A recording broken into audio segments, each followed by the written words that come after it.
How I moved and how I got all my stuff from New York to California. Hi everyone, welcome back to my channel. In today's video, as you can tell, I'm in a different situation because I just moved into my grandma's house. We're living with her for a little bit before we move to our official location. We don't know where we're gonna live yet because we don't have official jobs yet.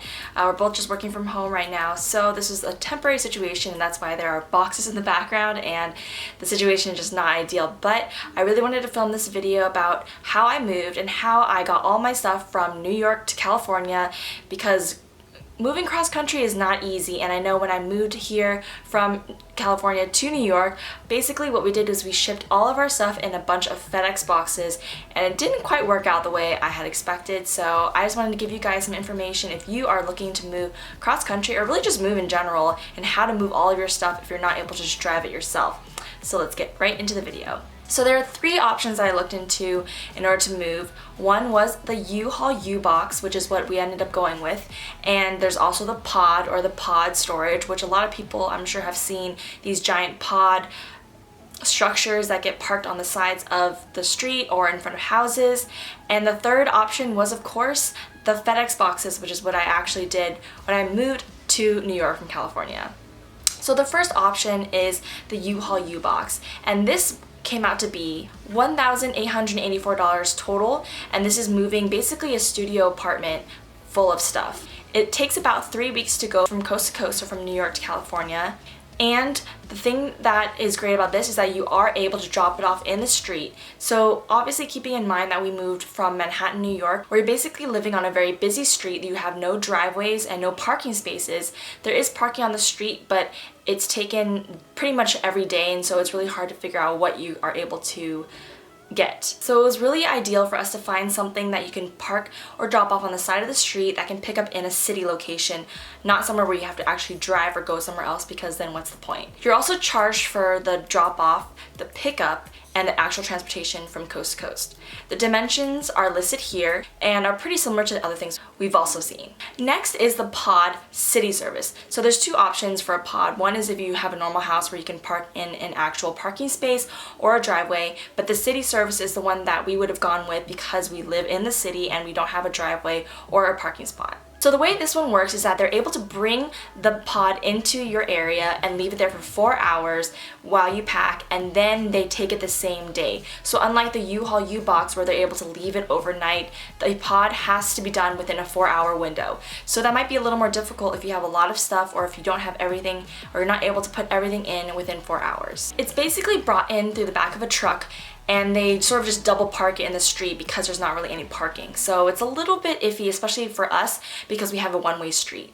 Here they build in 30-day increments, and it takes about 10 to 12 days for it to go from New York to California. There's really only 6 spots a day in New York, they said, so you gotta book quickly, and it is cheaper in the colder months, which sort of makes sense because I think most people tend to move during the summertime. So the cost breakdown is that delivery is $640 for the 4-hour window, and then $174 a month plus tax, which should be enough if it's just going from New York to California, because it should only take 10 to 12 business days. And the transit for just moving it itself is about $2,275. So total it comes to about $3,190, give or take a few dollars here or there, which is a little bit more than the U-Box was. So the third and final option would be to use FedEx or UPS to basically ship all of your stuff to the other location. And like I said, this is what we did when we moved from California to New York. We had about 15 boxes that we just piled with stuff and shipped it over one by one, and shipped it to a FedEx location that was closest to our apartment, which is still about 0.5 miles away. And then we had to go, because I wasn't there yet, take a dolly from FedEx, pile up the boxes, go and cart it to the apartment and drop it off, come back and he did this about several times before he was able to get all of the boxes. And I would say that the con for this, even though it was the cheapest option, is that a lot of our stuff got broken, because as you can imagine, they're just shipping these items. Even though you put this side up and fragile stickers, they're gonna just topple them over, they're gonna stack them however they want. When we even got to one of the FedEx stores, it was clearly not on the right area, and then they just really didn't care. So this is why I didn't want to go with FedEx again, because it was just a lot of work for Hui to have to cart things back and forth since they don't drop it off at your apartment. And I'll admit, we didn't pack things the correct way. A lot of our stuff got ruined. For FedEx, it was about $50 a box, so total it would have been about $750. So definitely the cheapest of all the options, but the one that has the most likelihood of your things getting ruined unless you pack it really well or you're packing things that are light like clothes.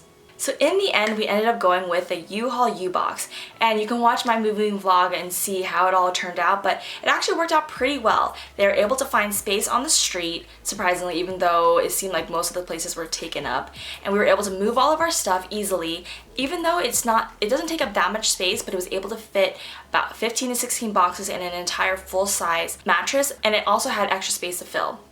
It took about, actually maybe only 2 weeks to actually ship and drive it across country, and they were able to come and drop it off, and the place that we wanted it to drop off in California didn't actually have a driveway either, but they were able to drop it off in an actual parking space on the street. So it was really easy, and keeping in mind we had a 350 square foot apartment, and we did include a few of the furniture items. Most of it was just boxes.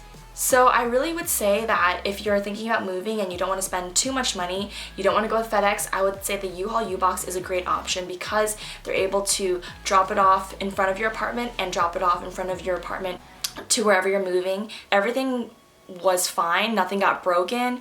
Everything was pretty much the way it was when we left it because it's just a giant pod that they're just sort of moving from place to place. They're really responsive, and it was the cheapest of all the options. Next, I wanted to go into other tips I have for people that are moving cross country or just moving in general. One is to file an address change with the USPS or the US Postal Service. This is good for up to 1 year, and they auto forward all of your mail to your new address, and they help you to understand whether or not you should notify people of your new address because sometimes you don't know what types of letters or mailings are coming in. This is great if you're moving because you don't want all your mail to be piling up somewhere else and you're not going to be able to get some important documents. I will say though, don't completely rely on this, but also figure out what mailings you get on a monthly or weekly basis, and make sure you change and update your subscription settings to your new address. That way you don't miss anything just in case it falls in the cracks. Another thing is that we sold a lot of our furniture before we moved because it just wasn't worth carting and paying for that space to come over here when it wasn't furniture that we necessarily were in love with or really liked, and it was mostly cheap IKEA furniture that we bought used anyway. So a few apps that I would say are definitely using OfferUp, Letgo, Craigslist, and just using your own personal networks like Facebook and messaging people.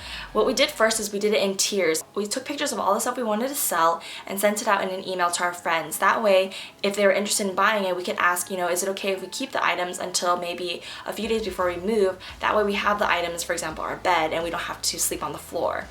And then after that, if people weren't interested, we then moved to Craigslist, posting it, OfferUp, and all those apps. And actually OfferUp was pretty popular. A lot of people just came and got items. It was really easy to chat on the app and negotiate prices.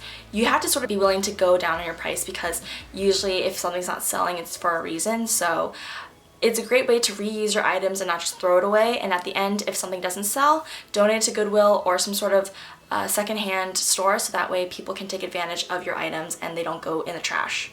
So those are all of my tips. I hope you guys found it helpful. I'll leave the links and all the information below in case you're still interested or in case I glaze over some of the facts. If you want further details, don't forget to watch my moving vlog and my July vlog to see how it all turned out in the end.